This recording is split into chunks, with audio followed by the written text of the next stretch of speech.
Sebelum kita lebih jauh masuk ke kegiatan diseminasi ini, izinkan kami memberikan penghormatan lebih awal yang terhormat para wakil kepala sekolah yang hadir pada kesempatan yang baik ini, yang sama-sama kami hormati rekan calon guru penggerak angkatan 10 Ibu Rizky dan Ibu Yuli, yang sama-sama kami hormati Bapak Ibu guru yang diberikan kesehatan dan kemampuan sehingga bisa hadir di tempat ini dengan semangat dan perasaan yang bahagia. Seperti yang disampaikan tadi bahwa kegiatan diseminasi budaya positif ini merupakan rangkaian dari kegiatan pendidikan guru penggerak. Kita lebih awal baik sebelum kami maupun saya secara pribadi maupun kelembagaan itu selalu mengajak teman-teman untuk selalu memanfaatkan kegiatan-kegiatan yang terkait dengan pengembangan kompetensi guru, terkait dengan pengembangan kapasitas kita. Salah satunya adalah pendidikan guru penggerak. Tidak lama lagi kalau tidak salah di pertengahan Juli nanti itu akan berlangsung lagi pendidikan guru penggerak angkatan 11. Kalau tidak salah ada satu orang dari kita yang terjadi. Ya, sesuai dengan gambarnya di atas, jadi ada 5 orang, logonya juga ada 5, mewakili masing-masing itu. Mungkin Pak Doteng itu mewakili logo Kemdikbud, ya, karena dia tuh sebagai jadi Ibu Reski mewakili logo pendidikan guru penggerak, karena TGP itu, Ibu Yuli mewakili logo Pemprov, karena ternyata Ibu Yuli ASN P3K Pemprov Sukses. Saya mewakili semua 5, mungkin begitu kayaknya. Ibu Eti mewakili Kompel karena dia salah satu penggagasnya. Begitu kamu Reski. Itu logonya ya terlalu banyak. Bagus tidak? Jadi masing-masing ada perwakilannya. Ya, untuk lebih efektifnya waktu ini, marilah kita bersama-sama membuka kegiatan diseminasi budaya positif. Kami berharap teman-teman terlibat secara aktif. Ini bukan hanya seremonial, tapi mudah-mudahan kita berupaya dan berusaha bisa mengimplementasikan di sekolah kita. Bila bisa kita pastikan. Wassalamualaikum warahmatullahi wabarakatuh. Waalaikumsalam warahmatullahi wabarakatuh. Dan terima kasih Pak atas kesediaannya untuk memberikan pengantar dan membuka kegiatan diseminasi budaya positif oleh CGP Angkatan 10. Baiklah Bapak dan Ibu, mohon perhatian karena berikutnya kita akan memberikan kesempatan kepada para narasumber untuk memberikan materi-materi terkait budaya positif apa yang akan dibagi hari ini. Jadi dimulai dari Ibu Reski Pratiwi Asmar, kemudian dilanjut oleh Ibu Yulianti, dan setelahnya itu Bapak Ibu kita akan meminta refleksi atau umpan balik dari Bapak Ibu terkait diseminasi budaya positif yang telah dibawakan oleh para narasumber. Untuk efisiensi waktu, maka saya mempersilakan kepada narasumber pertama Ibu Reski Pratiwi Asmar, dan kepada Ibu saya persilakan dengan hormat.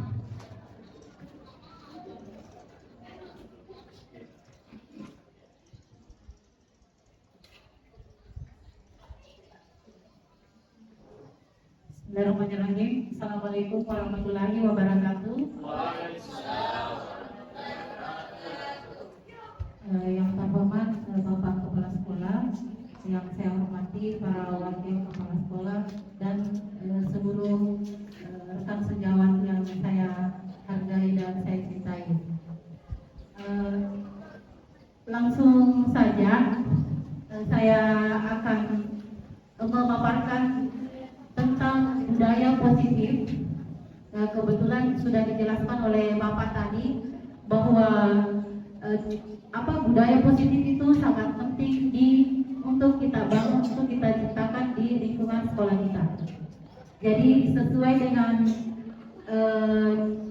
temanya, mari membangun budaya positif di lingkungan SMA Negeri 5 Bantaeng. Kita sama-sama belajar sharing tentang apa itu budaya positif.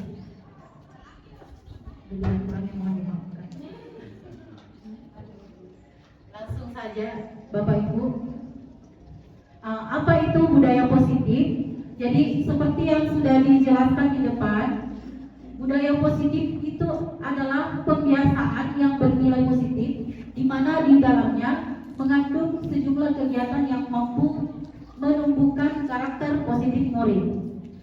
Jadi kebiasaan yang sudah budaya dan berjalan dengan sendirinya, baik ketika dalam pengawasan ataupun tanpa pengawasan. Jadi ini yang akan kita ciptakan Bapak Ibu di sekolah kita, bahwa ketika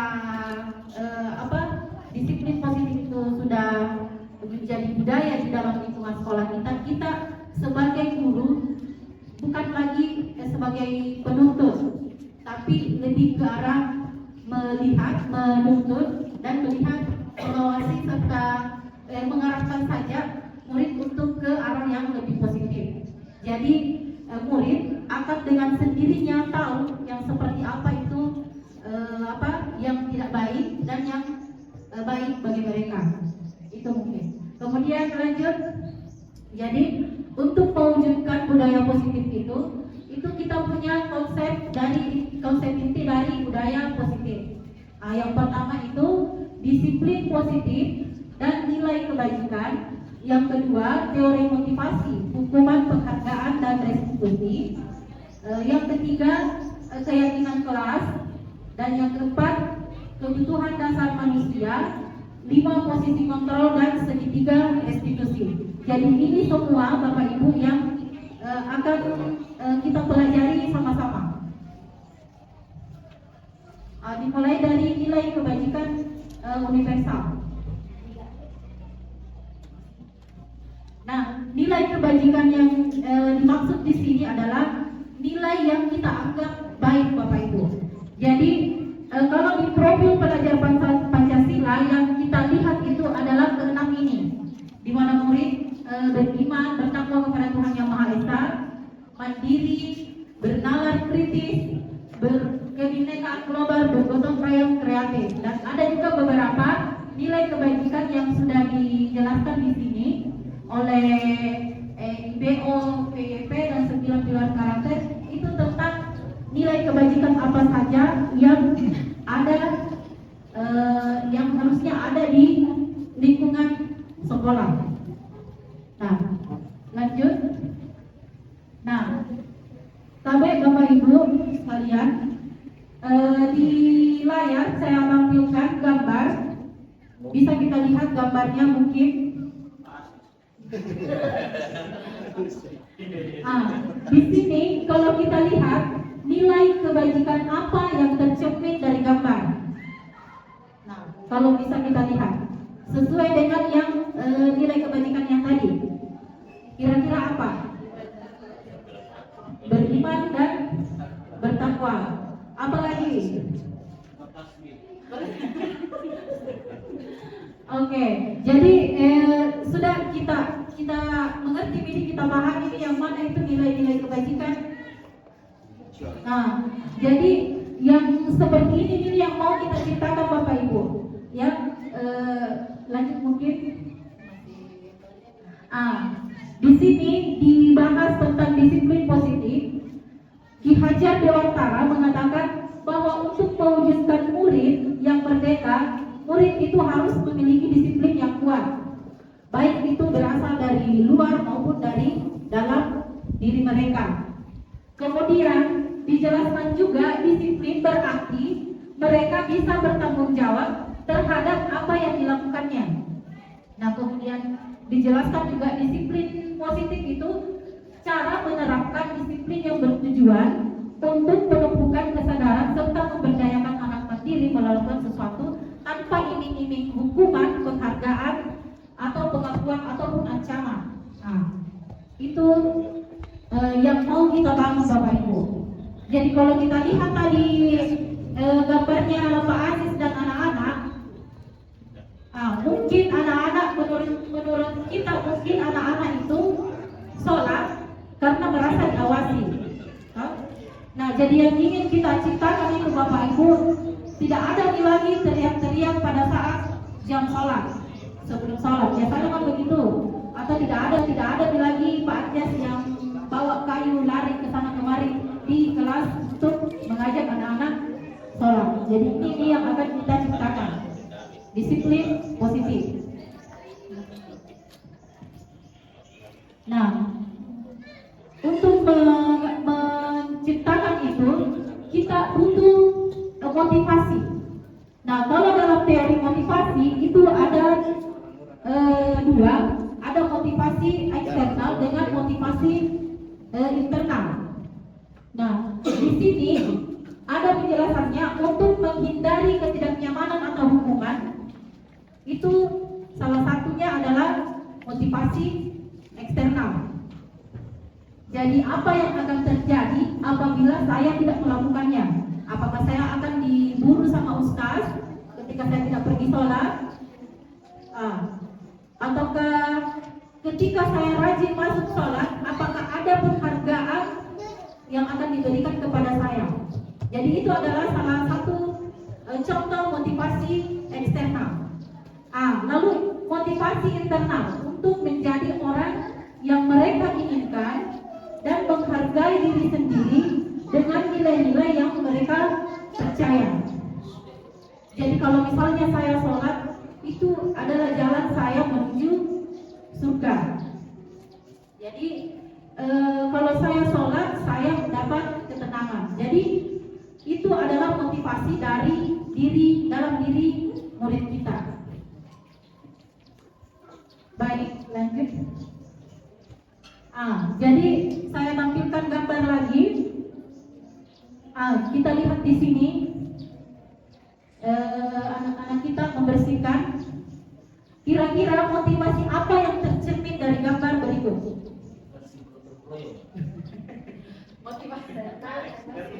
Motivasi eksternal atau motivasi internal? Kita sudah masuk ke motivasi internal atau eksternal. Kira-kira siapa yang foto ini? Pak Iqbal atau siapa? Saya kakak. Artinya ada Ibu Suri di balik itu membersihkan. Itu bisa jadi eksternal. Tampilnya. Jadi kalau misalnya kita lihat, kita perhatikan, itu bisa jadi eksternal atau bisa jadi juga internal. Jadi ketika si anak sadar bahwa membersihkan itu baik untuk lingkungan sekolah dan mereka menganggap bahwa itu kotor kalau misalnya tidak saya bersihkan, itu artinya dia motivasinya internal. Kalau misalnya betulan Ibu Suri yang mengambil gambar, artinya ada ada sangkut pautnya antara Ibu Suri dengan ini semua kejadian ini. Jadi bisa jadi motivasinya eksternal. Jadi kita paham nih Bapak Ibu di yang mana itu motivasi eksternal, yang mana motivasi internal. Nah, jadi di sini motivasi internal itu untuk menjadi orang yang mereka inginkan dan menghargai diri sendiri dengan nilai-nilai yang mereka percaya. Nilai-nilai kebersihan, gotong royong, kerjasama, kejujuran. Jadi ada tujuan yang mengarahkan ke disiplin positif. Disiplin yang bukan lagi dari luar, tapi dari dalam diri mereka sendiri. Oke, lanjut. Sekarang kita masuk di keyakinan kelas. Keyakinan kelas. Oke, jadi keyakinan itu nilai-nilai kebajikan universal yang disepakati secara universal. Jadi ini adalah salah satu motivasi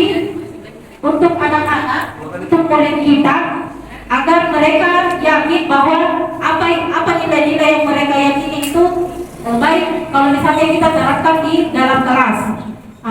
Ini nanti kita akan praktekkan seperti apa itu membuat keyakinan kelas. Jadi keyakinan kelas itu sangat penting Bapak Ibu. Nah ini kita sudah mau masuk semester baru, tahun ajaran baru. Jadi setiap guru itu alangkah bagusnya kalau membuat keyakinan kelasnya masing-masing. Jadi setiap kita masuk di kelas 11.1 misalnya, kita buat kesepakatan dengan anak-anak apa yang diyakini selama kita belajar, selama ada proses pembelajaran. Nah ini salah satu contoh keyakinan kelas, bisa diperhatikan. Kehadiran dan keterlambatan. Hadir di kelas tepat waktu, apabila terlambat berikan alasan. Teknologi dan gadget. Jadi ini Bapak Ibu adalah kesepakatan kelas 11.1 kebetulan, kelas 11. Ini adalah kesepakatan yang dibuat oleh murid. Jadi murid dikasih kesempatan membuat suatu aturan yang mereka sepakati digunakan pada saat pembelajaran. Nah, hanya murid itu kemarin kebetulan kami buat itu ada kalimatnya anak-anak yang belum bisa mereka jadikan kalimat positif. Jadi masih negatif. Misalnya dilarang menggunakan HP, itu kan masih masuk kalimat negatif. Ataukah apalagi dilarang buang sampah. Ada juga kemarin kalau pakai parfum jangan terlalu lebay kemarin. Jadi kita buat yang seperti itu. Jadi mereka sepakat. Jadi tugas kita sama-sama menjadikan kalimat-kalimat negatif yang ditampilkan anak-anak, yang ditulis anak-anak, kita simpulkan, kita jadikan kesepakatan dan jadilah sebuah keyakinan kelas, kesepakatan kelas. Jadi ini di atas contoh keyakinan kelas yang kalimatnya itu sudah disalin menjadi kalimat positif. Nah, ya, jadi bisa kita aplikasikan Bapak Ibu nanti di tahun ajaran baru. Nah, sebelum kita masuk di kebutuhan dasar manusia, jadi kesepakatan kelas itu memang ada, kesepakatan mata pelajaran juga biasanya ada, tapi ada beberapa anak, ada beberapa murid yang mengabaikan ini, ya, yang mengabaikan kesepakatan, keyakinan kelas yang kita sepakati. Jadi mereka masih main, mereka masih pokoknya masih terdistrak lah, namanya anak-anak, ya. Dan itu semua karena kita sebagai manusia masih punya yang namanya kebutuhan dasar, ya. Jadi ada 5 kebutuhan dasar manusia: kebutuhan untuk bertahan hidup, kebutuhan akan kasih sayang dan rasa diterima, kebutuhan kebebasan, kebutuhan kesenangan, dan kebutuhan penguasaan. Jadi anak-anak itu biasanya menganggap dirinya merasa aman apabila di situasi yang mereka anggap nyaman. Jadi biasa dalam kelas ada saja anak-anak yang mengabaikan itu kesepakatan kelasnya, dan itu biasanya ada alasannya Bapak Ibu. Jadi apapun itu yang terjadi itu pasti ada alasannya. Bisa jadi dia melakukan hal tersebut karena terdistrak dari kebutuhannya, kebutuhan untuk bertahan hidup, lanjut, kebutuhan kasih sayang dan rasa diterima. Itu di dalam kelas biasa ada saja murid yang minta diperhatikan, ya. Misalnya ketika kita mengajar, biasa itu ada anak-anak coba-coba kita, saya Bu, biasa tuh begitu. Apalagi yang kelas 11, itu biasanya mereka melakukan hal tersebut karena mau diperhatikan. Jadi pasti ada alasannya. Nah, lanjut, atau kebebasan, ya. anak-anak menganggap bahwa saya merasa tidak bebas. Saya merasa bahwa saya mau mencoba sendiri apa yang ingin saya coba. Ataukah misalnya pada saat kita memberikan materi, anak-anak merasa bosan. Saya maunya main HP saja atau HP saya maini. Nah, jadi itu adalah salah satu kebutuhan kebebasan atau kebutuhan untuk merasa senang. Nah, kemudian kebutuhan penguasaan, kebutuhan pengakuan atas kemampuan. Jadi biasa juga ada anak seperti ini, ya, mengganggu temannya atau merecoki pekerjaan temannya. Biasa ada yang seperti itu, karena anak-anak biasanya butuh pengakuan atas kemampuan mereka. Nah, jadi untuk melihat ini semua, Bapak Ibu, kita sebagai guru harus memiliki yang namanya kontrol pada murid kita. Nah, di sini ada penjelasan tentang apa itu 5 posisi kontrol seorang guru.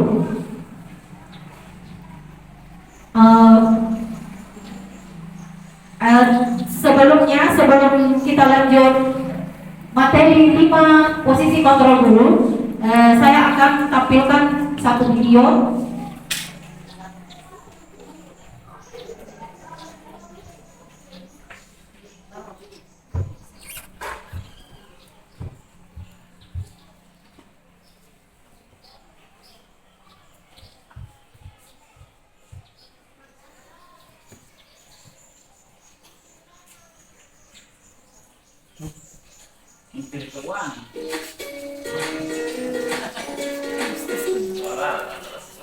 Salam bahagia Ibu dan Bapak guru hebat. Silakan disimak Bapak Ibu. Positif restitusi. Salah satu program yang dikembangkan adalah 5 posisi kontrol. 5 posisi kontrol dalam restitusi adalah proses perjalanan seorang pendidik agar dapat mengenali dirinya. Pada video kali ini, kita akan membahas tentang 5 posisi kontrol yang dikembangkan oleh Diane Gosser dan contoh penerapannya.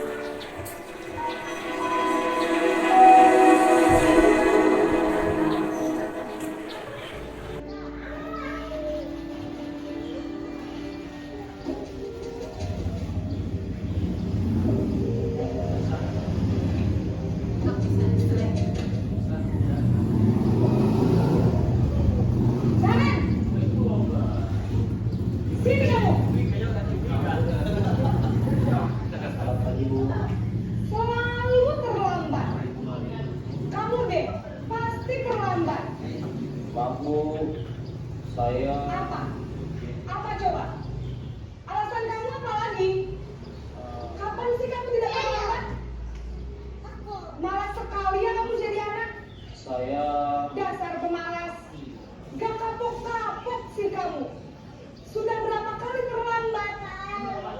Sana, kamu keliling lapangan basket 2 kali. kenapa saya harus pilih lapangan basket, Bu? Kenapa? Kamu melawan ibu. Berani-beraninya jawab. Sudah terlambat, masih berani jawab pula.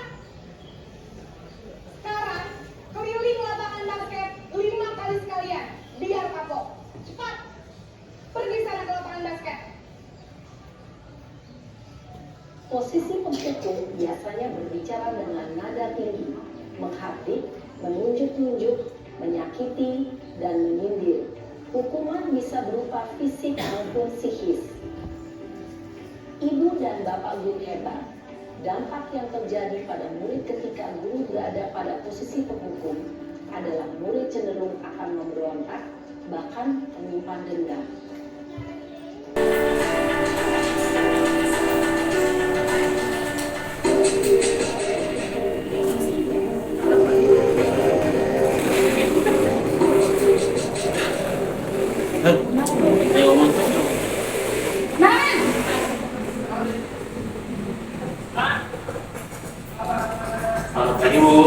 Naren,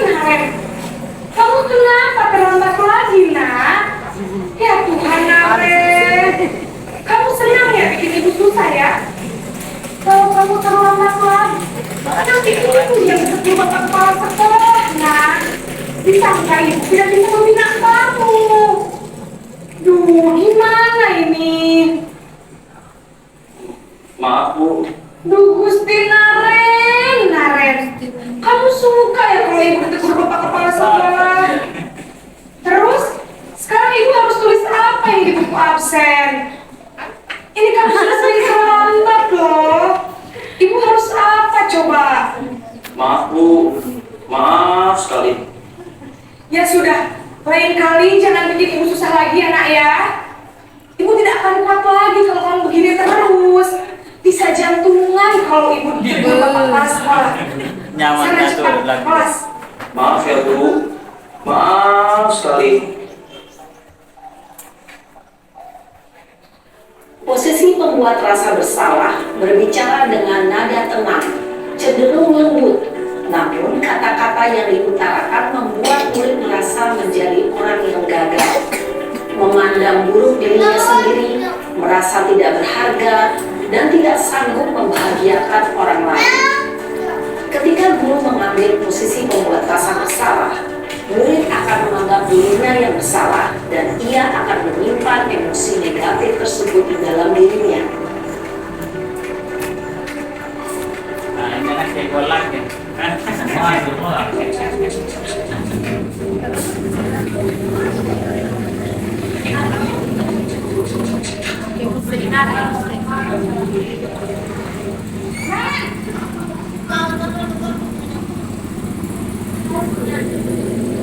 Bapak Ibu, selain Wah, sudah jam berapa ini nak? Sudah bercukup. Selamat lagi ya sayang.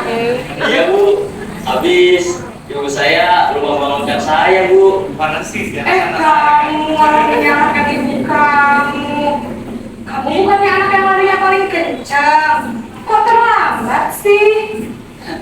Iya Bu, pertama sama kalian tadi. Jadi biarpun saya lari kencang, tetap kejar Bu. Ya sudah sana. Nanti lain kali larinya lebih kencang lagi ya. Biar gak terlambat lagi. Bikin seneng ibu demi ibu. Bisa kan? Bisa lah Bu. Ya sudah sana masuk kelas. Ibu beresin urusan absen kamu. Kamu ini ada-ada saja. Dalam sesi ramah, guru berbicara dengan nada suara ramah, akrab, cenderung bersandar gurau untuk menjaga suasana tempat santai. Murid akan merasa senang, aman, dan akrab dengan guru. Identitas yang tercipta adalah identitas sukses atau namun tidak ingat, karena ini masih dorongan eksternal, maka ada faktor ketergantungan dari kepada orang lain. Di sini guru absennya, sehingga di lain waktu murid bisa berperilaku baik, namun hanya kepada orang-orang tertentu saja.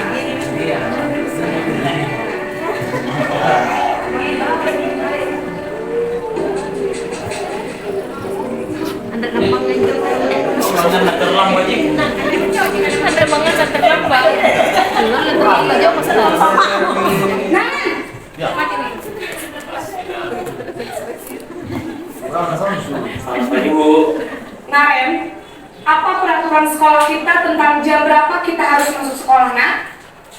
Kita harus di sekolah jam 7 Bu. Iya betul, sekarang sudah jam 7.20. Naren sudah tahu konsekuensinya jika terlambat hadir. Paham Bu. Saya harus tinggal kelas pas jam istirahat selama 20 menit. Iya benar, konsekuensinya demikian. Jadi nanti jam 9.30 pas istirahat, kamu harus tinggal di kelas, kerjakan tugas tambahan untuk ketertinggalan kamu, ya? Baik Bu. Posisi pemantau mengandalkan perhitungan atau data untuk memantau murid. Guru mengarahkan murid berdasarkan peraturan dan konsekuensi.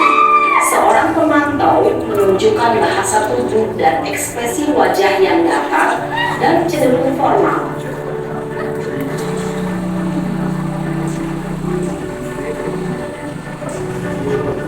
manajer kita.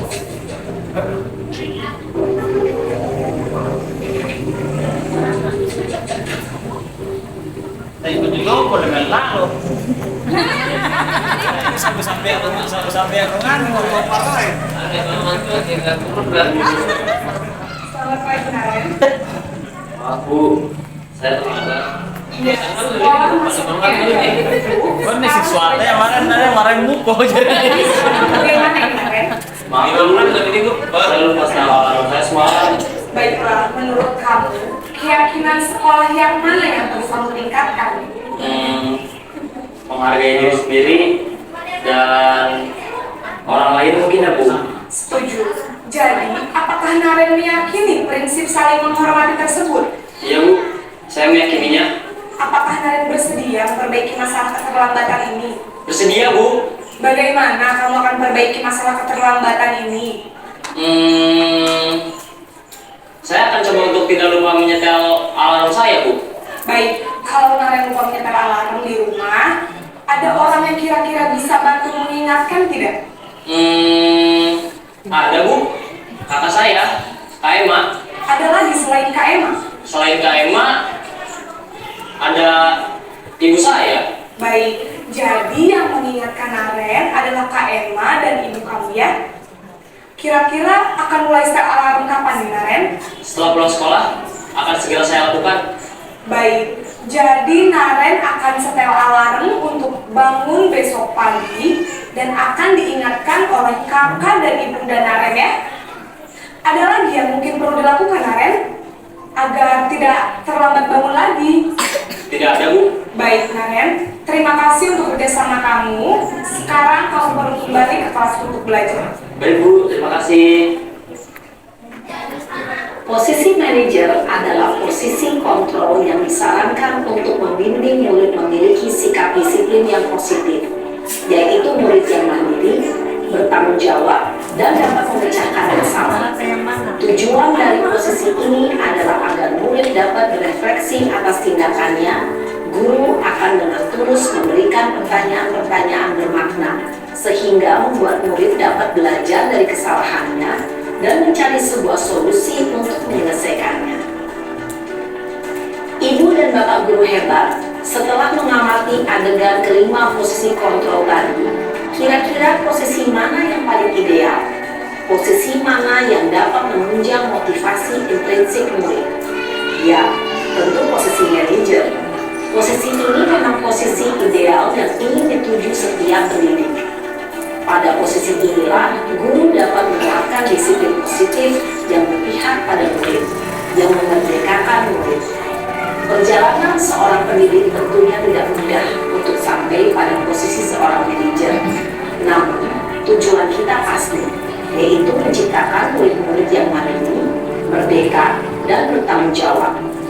Semoga penggambaran 5 posisi kontrol yang telah diperlihatkan ini dapat menjadi ajang refleksi bagi kita semua, agar dapat terus mengasah dan menerapkan disiplin positif yang memerdekakan murid.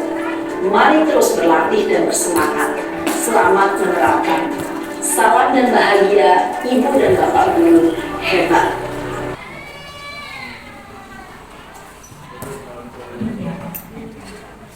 Demikian tadi videonya Naren.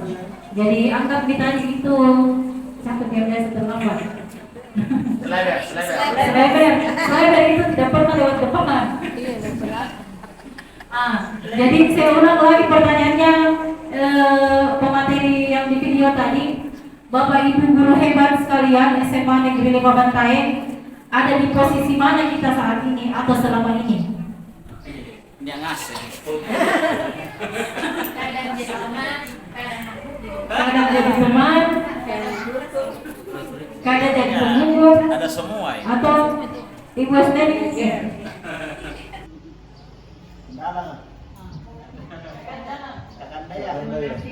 Assalamualaikum warahmatullahi wabarakatuh. Terus terang, selama saya mengajar, selama saya jadi guru, posisi saya sebagai guru di pada saat menghadapi siswa yang bermasalah, apalagi siswa yang terlambat, kadang saya memposisikan diri saya sebagai teman. Kadang juga kalau terlalu kelewatan anak-anak terlambat 1 kali, 2 kali, 3 kali, maka kita bisa berpikir tidak bisa kapan dikasih toleransi anak kalau begini berkali-kali terlambat, apalagi kalau didapat di belakang. Jadi terkadang saya biasa menghukum anak-anak, tapi kalau baik sehatiku biasanya jadi teman. Berarti sesuai hati. Posisi kontrol tahu. Apa masalahnya sehingga sering Posisi hati dia. Terima kasih. Mantap untuk kakak kita. Biasa guru kita senior. Pak Asis di posisi mana? Ya. Terima kasih. Saya merefleksikan diri terhadap dulu ini tahun bagus untuk kita. Saya tertarik di pengelolaan kelas apa? Bukan. Kesepakatan kelas. Sering kita salah tafsir nanti. Bukan wali kelas ini maksudnya. Semua guru itu adalah seperti ini. Memiliki perencanaan, pelaksanaan dan seterusnya yang baik. Apa yang harus dilakukan oleh guru ketika menghadapi berbagai macam tipikal atau karakter anak itu. Jadi pada saat kita belajar, suasana batin itu memang seperti yang dikatakan oleh Ustaz tadi, memang guru sekarang dipertemukan dengan hal-hal yang banyak sekali memicu. Dulu lalu masalahnya di rumah dikaitkan misalnya di sekolah, di tempat kerjanya. Inilah yang membuat kita kan guru adalah guru. Jadi sebagai subjek kita memang merasa seperti apa pilihan hidup. Misalnya guru sekarang merdeka, masih banyak kita termasuk saya juga yang merasa apa yang harus dilakukan ketika kita melakukan atau mendidik mereka atau mengajarkan mereka dan sebagainya. Sehingga pilihan kita adalah yang kita rencanakan itu mungkin itu sering yang saya ceritanya adalah kesepakatan kelas yang dilakukan oleh guru Nanti penggerak. kita akan praktekkan itu, Pak. Jadi kita praktekkan semua dalam kehidupan sehari-hari sebagai pendidik atau pengajar memang agak berat. Jadi saya pribadi semua tadi melihat posisi kita adalah Sebagai apa? Sebagai semuanya. iya, tapi ada yang dikatakan tadi di adalah sebagai manajer. Ya. Jadi kita semua harus belajar jadi manajer. Iya, manajer yang pertama manajer kelas. Thank you. Assalamualaikum warahmatullahi wabarakatuh. Dari tampilan video itu yang ingin saya sampaikan adalah karakter peserta didik ini kan berbeda-beda. Terus bagaimana caranya agar peserta didik yang karakternya ini berbeda-beda itu bisa lebih terkontrol lagi bila sudah berada di lingkungan sekolah. Nah, terus yang kedua, saya lihat dari pengalaman kenyataan dalam ini kehidupan sehari-hari, terkadang peserta didik itu dia lebih mendengar, lebih takut kepada bapak ibu gurunya kebanding orang tuanya di rumah. Itu. Iya, terima kasih. Assalamualaikum warahmatullahi wabarakatuh.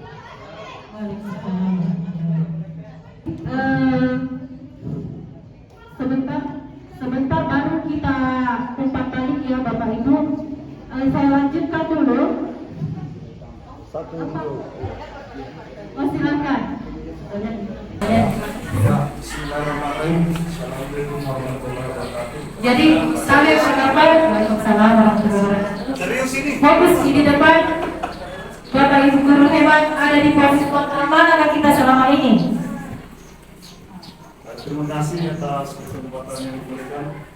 Jadi kalau saya ditanya bilang di kontrol mana saya berada selama ini, yang karena baru saya lihat ini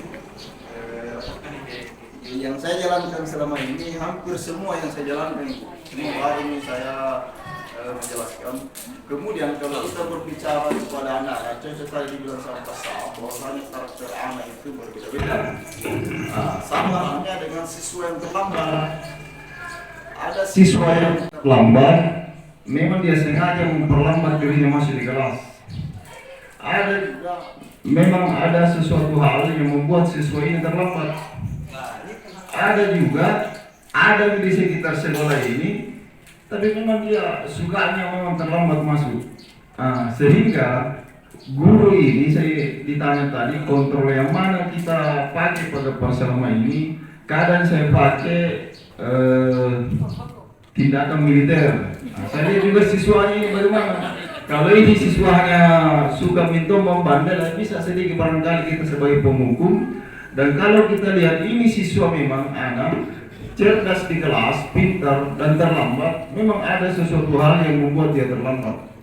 Saya kira seperti itu. Yang terakhir barangkali, guru inilah yang barangkali yang harus pintar-pintar melihat siswa ini seperti apa kira-kira yang kita kasih ini anak-anak yang terlambat misalkan. Tapi kalau saya lihat di video, yang terlambat ini itu terus. Jadi guru ini seakan-akan dikasih teori bahwasanya kalau berkali-kali terlambat dirubah caranya. Dan memang saya sepakat juga itu. Saya kira guru memang hebat yang selalu menjalankan tugasnya, ya harus pintar-pintar barangkali menilai anak. Saya kira terima kasih.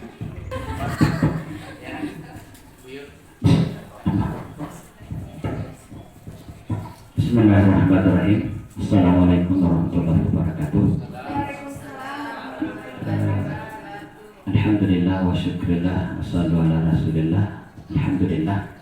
Yang pertama tentu kita semua menyaksikan dua pemateri kita yang hebat, yang luar biasa.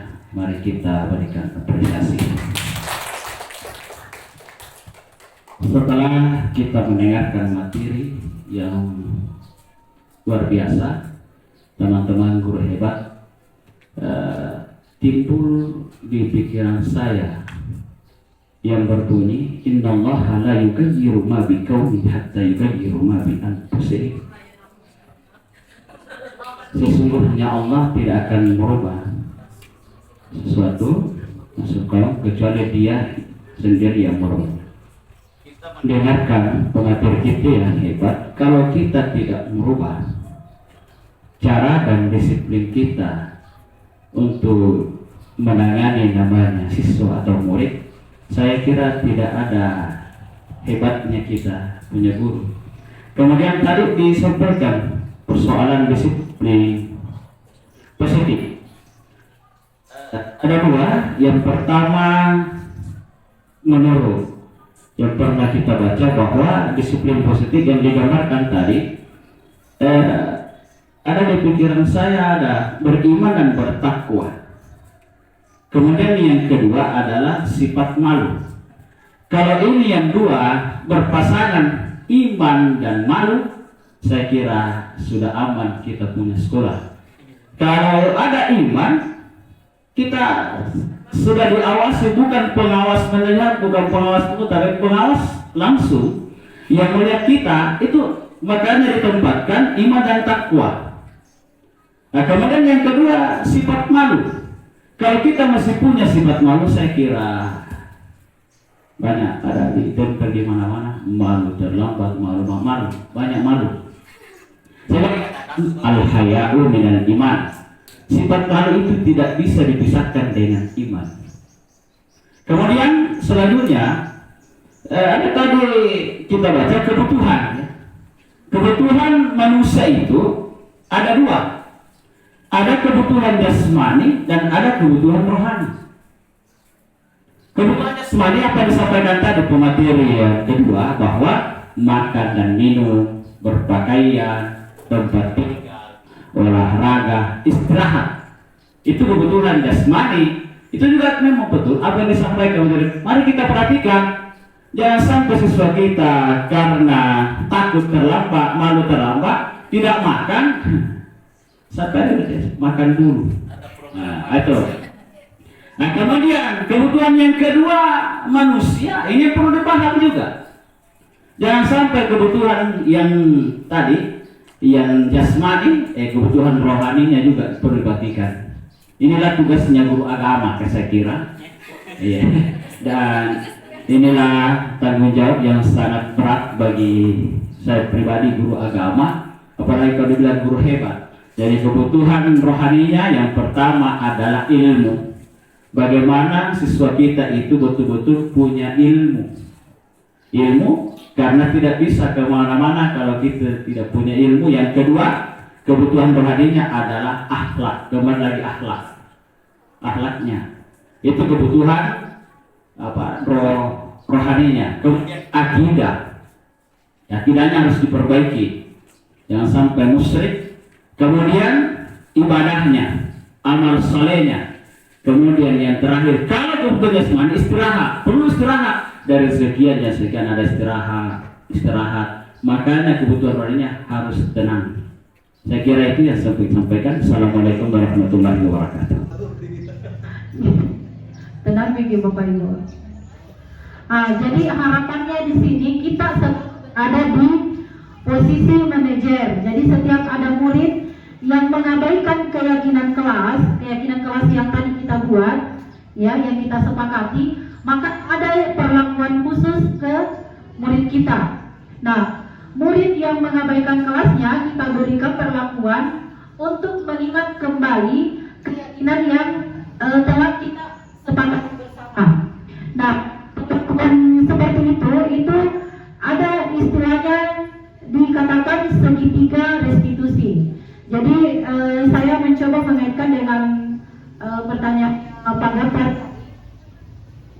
bahwa tergantung perbuatan muridnya. Nah, di sini nih kita lihat apa sebenarnya alasan kenapa murid tersebut terlambat. Ya, jadi ada namanya segitiga restitusi. Jadi kita tekan dulu identitasnya. Itu biasanya kita lihat perbuatannya anak-anak. Kita katakan bahwa memang berbuat salah itu tidak apa-apa. Tidak ada manusia yang sempurna. Saya juga pernah terlambat. Nah, kemudian kita validasi tindakan kesalahan mereka. Apa alasannya kenapa anak tersebut terlambat? Ya. Apakah sesuai dengan yang dijelaskan tadi Pak Gafar? Ada yang di sekitar di sekitar kantin J. Jadi ini Bapak Ibu dikaitkan dengan posisi kita sebagai manajer. Ini segitiga restitusi ini sangat membantu bagaimana caranya supaya anak itu menghargai dirinya dan lebih tahu apa yang mereka yakini, dan itu bisa mengubah mindset mereka, ya. Jadi kemudian menanyakan keyakinan apa yang telah kita sepakati. Nah, dikembalikan lagi ke anak-anak. Apakah kalau kalian tidak masuk tepat waktu, apakah itu benar atau salah? Nah, sebenarnya kamu itu mau jadi apa nantinya? Nah, jadi Bapak Ibu, posisi manajer oke lah, kita punya namanya mood swing. Biasanya perempuan itu moodnya tergantung apakah dia lagi PMS, ataukah lagi patah hati, atau lagi apa, atau ada masalah di rumah. Tapi jangan dibawa ke sekolah Bapak Ibu, simpan dulu. Nah, istilah kerennya itu profesional key. Nah, jadi saya kira Bapak Ibu guru hebat sekalian, bahkan lebih senior, lebih tahu lagi seperti apa penempatan kita, posisi kita sebagai guru yang baik, yang bisa mengarahkan murid lebih disiplin, ya. Jadi wujud dari budaya positif ini mengarahkan kita ke tercapainya murid yang mencerminkan profil pelajar Pancasila. Jadi itu cita-cita menumbuhkan semangat budaya positif di lingkungan SMA Negeri 5 Bantaeng. Nah, sebentar Bapak Ibu, karena masih ada yang belum paham yang mana itu keyakinan kelas, kesepakatan kelas, kita akan praktekkan di sini. Jadi seolah-olah itu Bapak Ibu sekalian adalah murid yang menganggap bahwa bagaimana seharusnya di kelas. Ya, jadi sebentar akan kita praktekkan. Baik Bapak Ibu, jadi ini kita akan coba praktekkan bagaimana cara membuat kesepakatan kelas. Jadi seolah-olah saya adalah guru dan Bapak Ibu guru hebat sekalian adalah murid. Atau bisa juga kita kondisikan diri kita sebagai murid yang betul-betul mau tertib dalam belajar, mau bagus suasana belajarnya, itu bisa kita kondisikan suasana kita seperti itu. Oke, jadi ini akan saya bagikan post-it. Bapak Ibu guru sekalian, sesuai contoh, tapi jangan diambil contoh di atas kalau tidak mau. Nah, bagaimana menurut Tak kalau misalnya di dalam kelas pada saat kita proses pembelajaran, bagaimana mau tak kita? Bagaimana suasana kelasnya yang kita inginkan?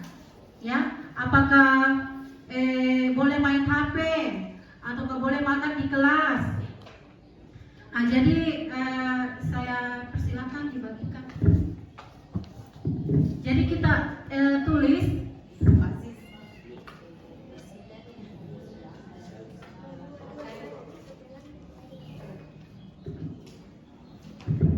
Nah, kita tulis keyakinan apa yang kita anggap baik kita terapkan pada saat pembelajaran. Ya, silakan Bapak Ibu. Kemudian kalau selesai, langsung saja Bapak Ibu sekalian tempel di depan. Jadi abaikan itu tulisannya. Abaikan saja tulisannya. Jadi anggap di depan itu adalah papan tulis, kita tempel di situ. Jadi begitu caranya Bapak Ibu. Kalau di kelas Ki nanti tahun ajaran baru di dalam kelas kita buat seperti ini. Kalau misalnya tidak mau Ki adakan post-it begini, bisa kita bagi papan tulis. Kita bagi papan tulis, baru kita suruh tulis Ki di depan. Anak-anak, apa yang kalian mau pada saat aturannya seperti apa, disiplinnya seperti apa yang kalian mau pada saat kita belajar agama misalnya. Nah tulis itu anak-anak di depan. Nah, ingat Ki Bapak Ibu, tugas Tak nanti pada saat sudah kita tulis itu anak-anak, tugas Tak untuk melihat kalimat mana yang negatif dengan kalimat mana yang positif. Jadi kita saling. Kayak kemarin saya itu ada bahasa daerahnya, anak-anak ada bilang tabe yang merasa sakul yang merasa sakul ingat kie.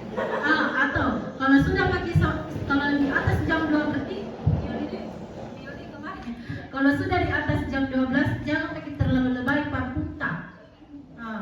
Ataukah dicuci kos kaki kita begitu. Jadi anak-anak itu bebas mengutarakan apa yang ada di pikiran mereka terkait apa yang ada di kelasnya yang mengganggu. Nah, silakan.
keyakinan yang dianggap sebagai kesepakatan. Siswa boleh menggunakan HP pada saat apa itu tulisannya ini? Datang tepat waktu dan pulang tepat waktu. Bersihkan kelas sesuai jadwal. Oke. Boleh makan di kelas, yang penting fokus belajar. Pulang tepat waktu. Sebelum belajar, kelas sudah bersih. Iya. Menggunakan handphone sesuai instruksi guru. Wajib memakai seragam. Nah, ini juga biasa tercampur. Apabila izin meninggalkan ruang belajar, meminta izin. Oh, apabila ingin meninggalkan ruang belajar, meminta izin terlebih dahulu. Keindahan kelas dan taman bunga. Berdayakan tugas guru piket jika guru berhalangan datang untuk menggantikan posisi. Nah, ini keyakinan sekolah ini. Menghormati teman yang sedang berbicara.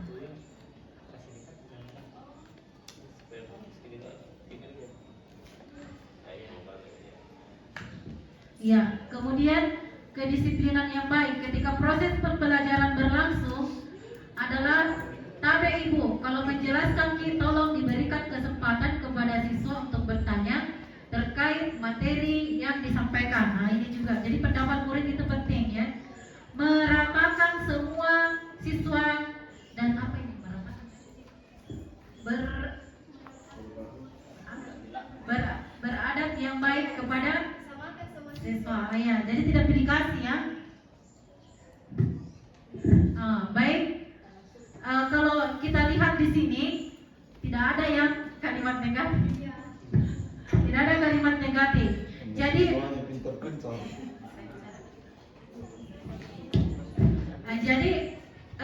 Bapak Ibu guru sekalian, yang seperti ini nanti bisa kita aplikasikan di kelas ya. Karena kan kita sudah mau masuk tahun ajaran baru, bisa kita sebelum masuk di proses, kita adakan waktu untuk membuat kesepakatan kelas supaya proses pembelajarannya lebih tertib dan disiplin positif yang sesuai dengan keyakinan mereka. Ya, jadi yang mereka yakini, yang mereka buat itu adalah yang mereka yakini baik untuk mereka. Jadi itu kesimpulannya Bapak Ibu, bahwa budaya positif itu ya, jadi inti dari semua yang kita lakukan hari ini Bapak Ibu adalah bagaimana caranya kita menumbuhkan, menguatkan budaya positif di lingkungan sekolah kita, mulai dari diri kita sendiri. Jadi sesuai dengan yang dijelaskan tadi oleh Bapak Ibu guru sebagai kali tadi, bahwa mulailah dari diri kita. Kalau kita lihat hadir di kelas tepat waktu, apabila terlambat berikan alasan, itu adalah kesepakatan bukan hanya berlaku untuk murid saja, tapi untuk kita juga. Apakah kita hadir tepat waktu jam 7.15, duduk di meja, ataukah terlambat? Nah, itu kita introspeksi diri, termasuk saya juga biasa. Kemudian jaga kebersihan kelas dan meja masing-masing. Nah, itu biasanya anak-anak menganggap bahwa kebersihan itu masih nomor kesekian. Jadi kalau misalnya kita sepakati bersama, tidak ada lagi waktu terbuang sia-sia 10 menit, 15 menit hanya untuk membersihkan ruangan kelas sebelum belajar. Ya, baik Bapak Ibu, sebentar kita serahkan ke moderator untuk umpan baliknya kalau udah kasih kesempatan. Jadi luar biasa hari ini. Setelah kita lihat kesepakatan kelas yang kita buat itu sudah sangat bagus dan itu bisa kita aplikasikan ya. Jadi sesuai dengan apa yang kita pelajari hari ini, sharing hari ini, wujud dari budaya positif ini mengarahkan kita ke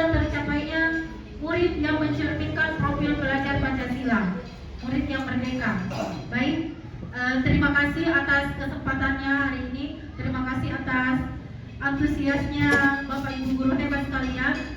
Semoga kita selalu dalam lindungan Allah Subhanahu wa taala dan bisa menumbuhkan budaya positif di lingkungan SMA Negeri 5 Bantaeng.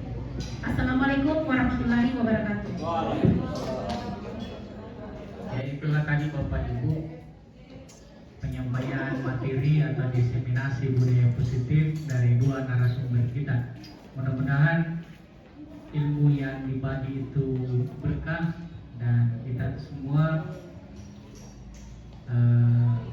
dapat memahami dengan baik dan bisa syukur-syukur bisa diaplikasikan untuk ke depan ini. Dan kepada Bapak saya persilakan dengan hormat.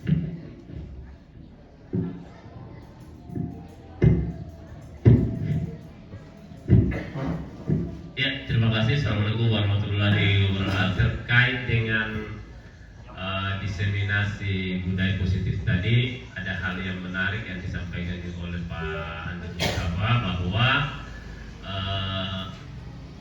yang ingin disampaikan Pak Andi itu adalah bahwa di motivasi itu ada dua, motivasi eksternal dan motivasi internal. Kita berharap apa yang kita lakukan itu lahir dari motivasi internal. Saya lahir dari motivasi dari diri kita, misalnya hadir tepat waktu. Jadi kalau saya itu menganggap hadir tepat waktu, ya hadir tepat waktu, bukan hadir terlalu cepat, bukan juga hadir terlalu lambat. Hadir tepat waktu kalau misalnya 7.15, ya jam 7 atau 6.45 itu alhamdulillah. Dan kalau setengah 7 sudah harus ada di sekolah, itu sebenarnya penganiayaan kepada teman-teman. Masih banyak hal yang bisa dikerja di rumah, disuruh datang setengah 7 atau jam 6.15 ya.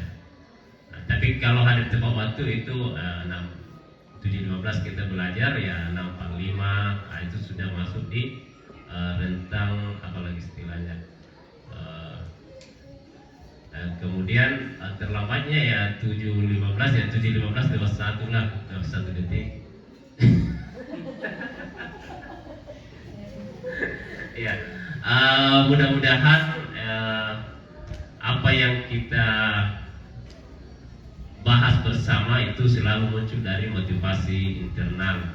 Jangan cepat datang karena takut ditegur, atau takut dipotong TBB-nya, atau takut dinilai kinerjanya kurang bagus. Ya, bukan itu yang kita harapkan. Kita berharap itu tumbuh dari dalam diri kita. Ya, itu terkait dengan pembahasannya. Saya kembali ke moderator.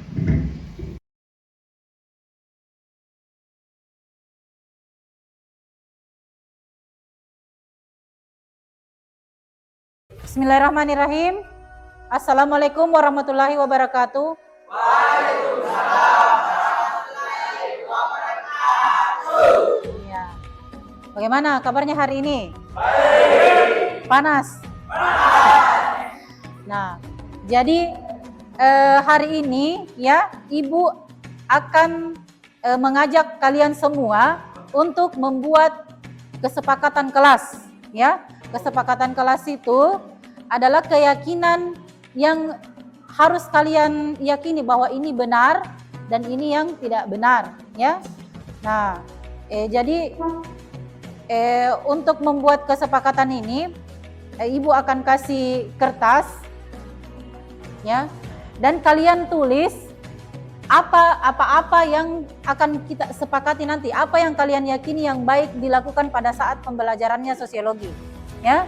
Pada saat pembelajaran sosiologi itu seperti apa, pakaiannya seperti apa, caranya pada saat masuk seperti apa, terlambat atau tidak, tepat waktu atau tidak, nah, kemudian tugasnya bagaimana, pada saat diskusi seperti apa. Nah, itu yang akan kita bikin aturannya, bikin yang mana yang benar, ya, Fikar. Nah, jadi Ibu akan bagikan ini sebentar, tapi sebelumnya Ibu minta dulu contohnya. Yang seperti apa itu kalau misalnya dibikin keyakinan kelas, aturan kelas. Yang pertama apa? Biasanya tepat waktu, apa lagi? Pakaian rapi. Rapi jika? Pakaian rapi, cocok Mi. Kemudian apa lagi? Nah, jadi sesuai dengan yang kalian pikir itu positif yang harus dilakukan di dalam kelas, ya. Jadi kalian sendiri yang bahasakan seperti apa. Oke, paham ya? Langsung saja bagikan, Di. Langsung saja aku bagikan. Berapa orang di sini? 1, 2, 3. Jadi bagikan kita sama temanmu di belakang. Atau kalau misalnya mau menulis lebih, lebih dari 1 boleh juga, deh, boleh.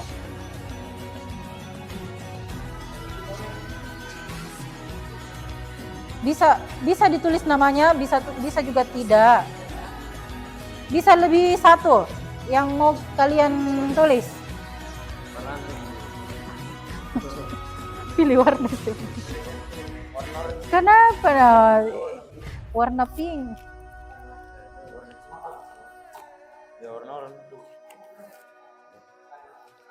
Jadi bisa lebih dari 1 ya.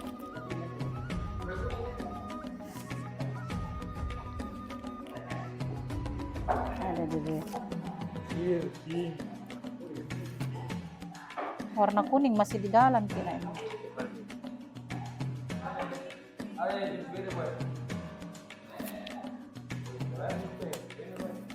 Terima kasih. Ada nih.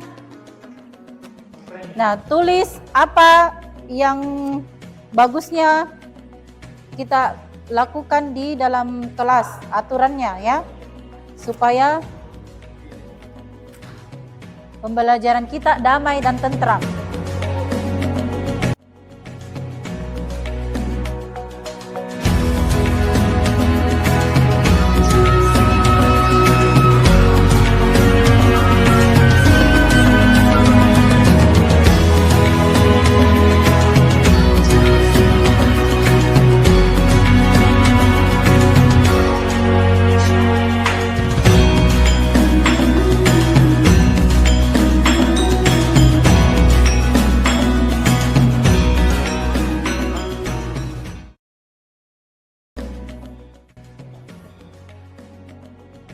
Oke anak-anak? Sudah? Nah, silahkan tempel ke depan yang sudah ditulis di post-it-nya.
Apa bagus bahasanya kalau tidak boleh ribut? Itu kan negatif gitu toh. Menjaga apa? Ketenangan kelas, Di. Oke. Menjaga ketenangan kelas pada saat belajar ya.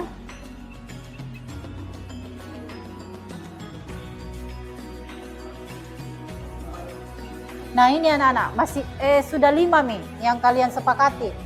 Hah?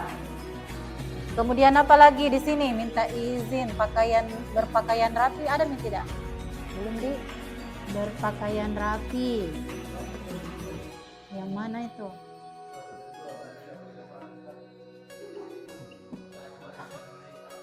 Ini. Nah, ini pertama ini saling menghormati. Itu sebenarnya saling menghargai dan saling menghormati. Hah?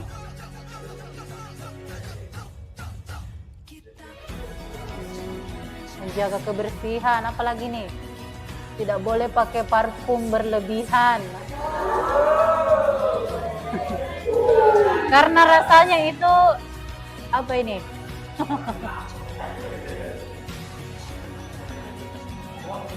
Jadi menjaga ketenangan, bisa dimasukkan di sini, menjaga ketenangan dan kenyamanan ya pada saat pada saat belajar.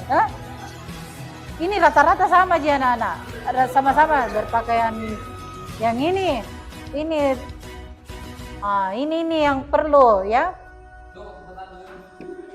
Jadi biasanya itu teman-teman kalian itu yang tidak punya alat tulis, biasa pinjam pulpennya temannya, tapi tidak minta izin.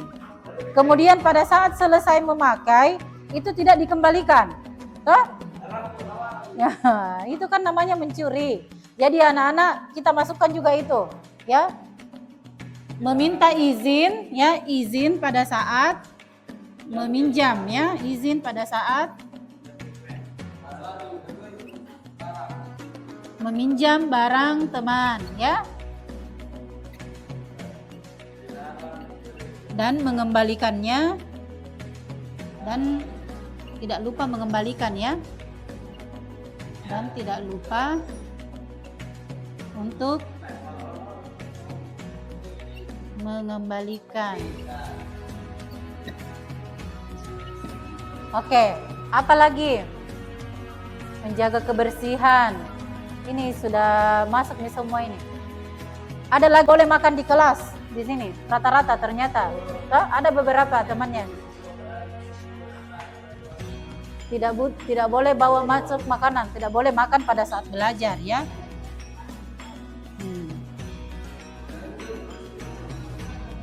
Apa? Kalau tidak boleh negatif gini. Bagaimana? Ya, makan pada saat jam istirahat saja, nih. Tidak membawa.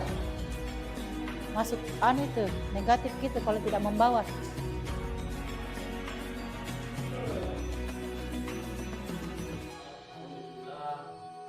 Makan pada saat istirahat. Ya. Oke, jadi ini, ya. Ini yang kalian sepakati, ya. Nah, menjaga kebersihan dan kerapihan, saling menghargai.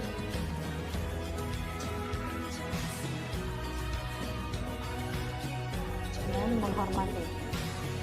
Kalau misalnya minta izin pada saat keluar, ada nih izin pada saat keluar kelas, oke, ada nih, ya. Yang kedua, yang ini utamakan mandi. Apa ini? Nah, ini masuk di sini, menjaga kebersihan. Ini juga masuk di sini, berpakaian rapi dan wangi, ya, kalau memang itu.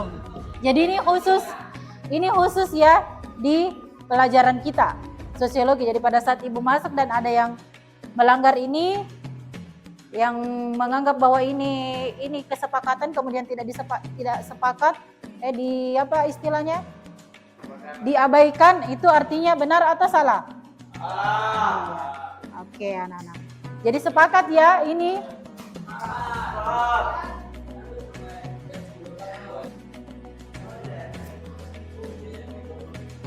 Oke, jadi kita sepakat ya. Dan karena kalian sekarang hadir semua, tanda tangani kesepakatan kelas yang akan kita sepakati selama Ibu mengajar. Oke. Saya saya panggil satu-satu nah.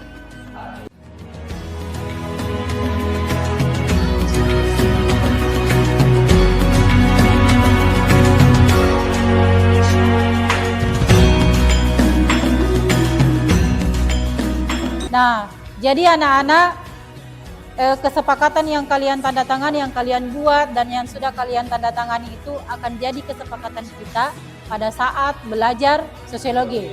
Paham ya? Oke. Nah, demikian pembuatan keyakinan kelas ini. Ibu ucapkan terima kasih. Assalamualaikum warahmatullahi wabarakatuh.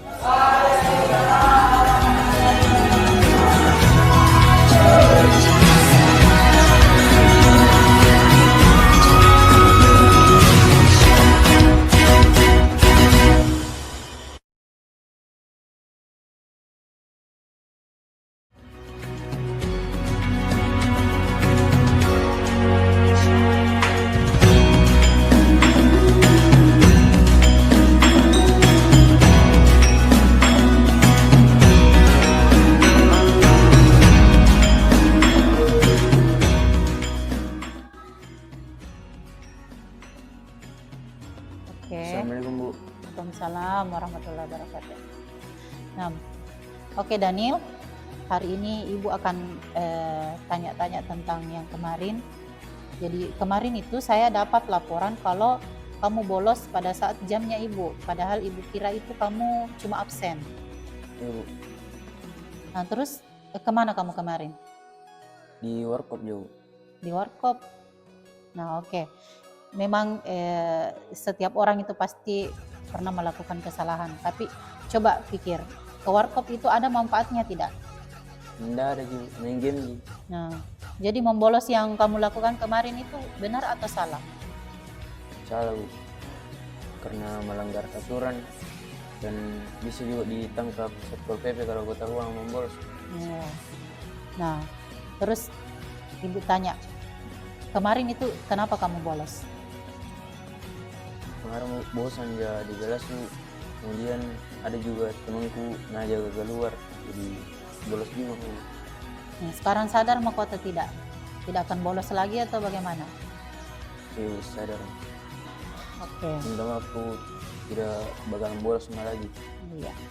Jadi untuk kedepannya kalau misalnya bosan atau ada rapatnya guru ataukah bagaimana, apa yang kamu lakukan?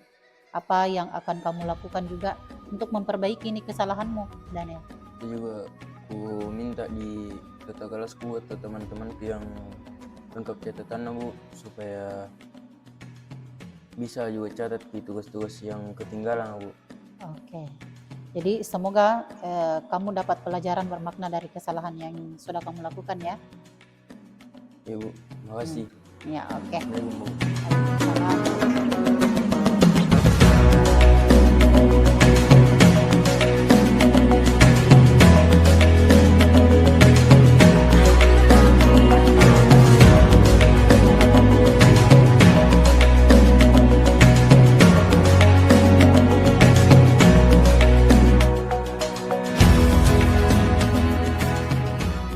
Assalamualaikum Bu.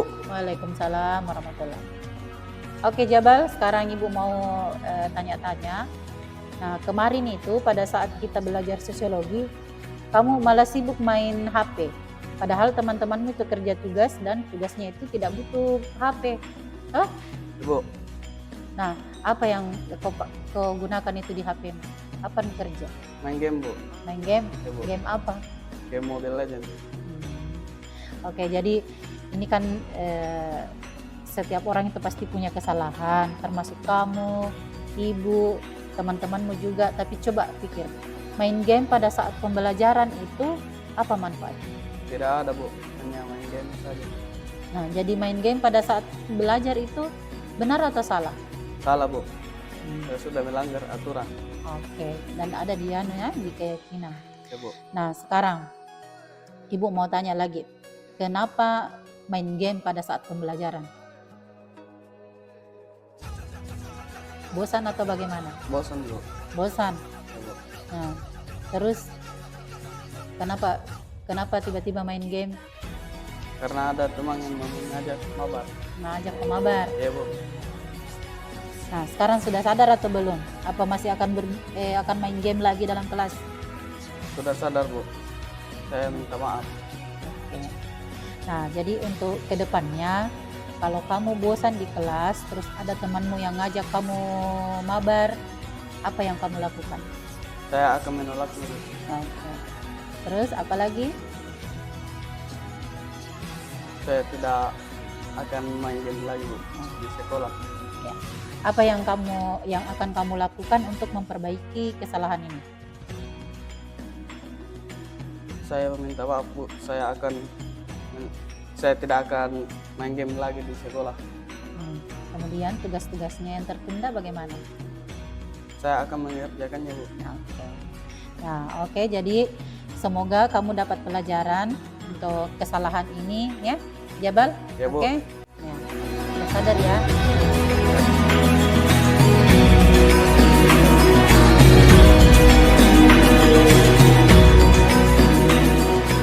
Assalamualaikum warahmatullahi wabarakatuh. Saya atas nama Ahmad Daniel. Setelah melakukan diskusi dengan Ibu Reski, saya sadar bahwa apa yang saya lakukan itu salah dan saya akan mencoba memperbaikinya. Untuk kedepannya saya tidak akan melakukan bolos lagi dan saya akan rajin masuk belajar. Terima kasih. Assalamualaikum warahmatullahi wabarakatuh. Assalamualaikum warahmatullahi wabarakatuh. Saya atas nama Jabal Nur. Setelah saya berdiskusi dengan Ibu Reski, saya menyadari kesalahan saya. Saya tidak akan mengulangi kesalahan saya dan akan memperbaiki kesalahan saya ke depannya. Terima kasih.